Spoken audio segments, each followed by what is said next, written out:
Kachimlanin ka hermitil Boy pa ng haldi tali Kan halhalin ka dumitil Nang haldi ko Katsambaw narat pilawin Tangchat na kan pek boy pa Nasumpar na asiyatsu Naduna katsungklung se Zantampi ko kanaki Thay tiam har ko manse Zantampi ka don mi tilhi Duaro kar manse Kamit litak nak nale Lungkoy nak ni Nasinan ka pakte Adermi katasang ni Namhayan ka kunte Kadaan si Tang Tia Karwamin ha Laktanan si Zonga Nasunpar na kasiyatsu Boy pa na duna Katsunga tlungse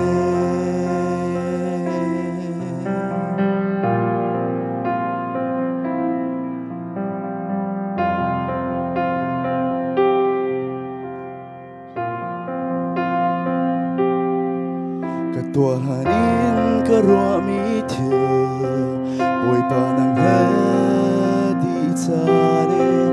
Katulanin kakanakding Nang hadi ko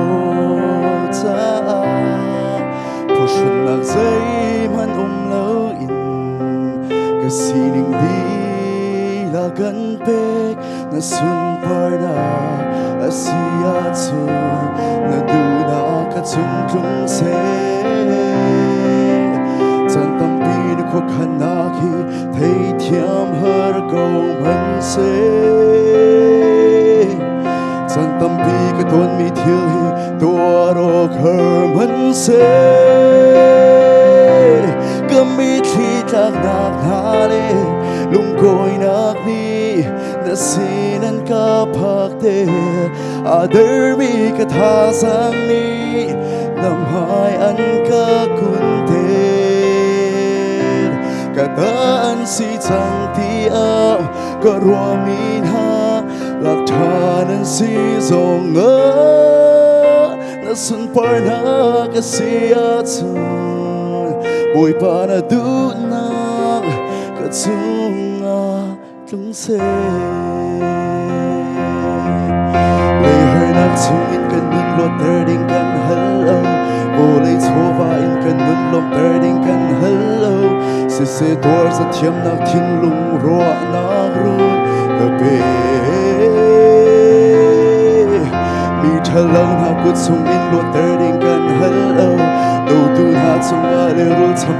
kan hello In ko na tasang lengay tiam na tinlung gabi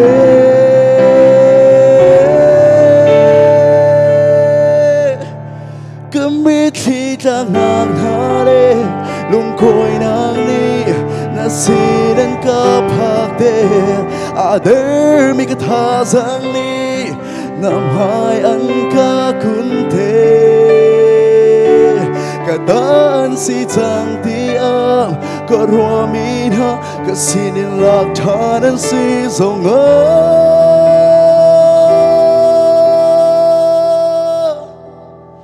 Nasunpar na kasiyatsu Nasunpar na kasiyatsu Boy pa na dunak Katsunga tlungse Amen. Boy pa min tang tusikaw se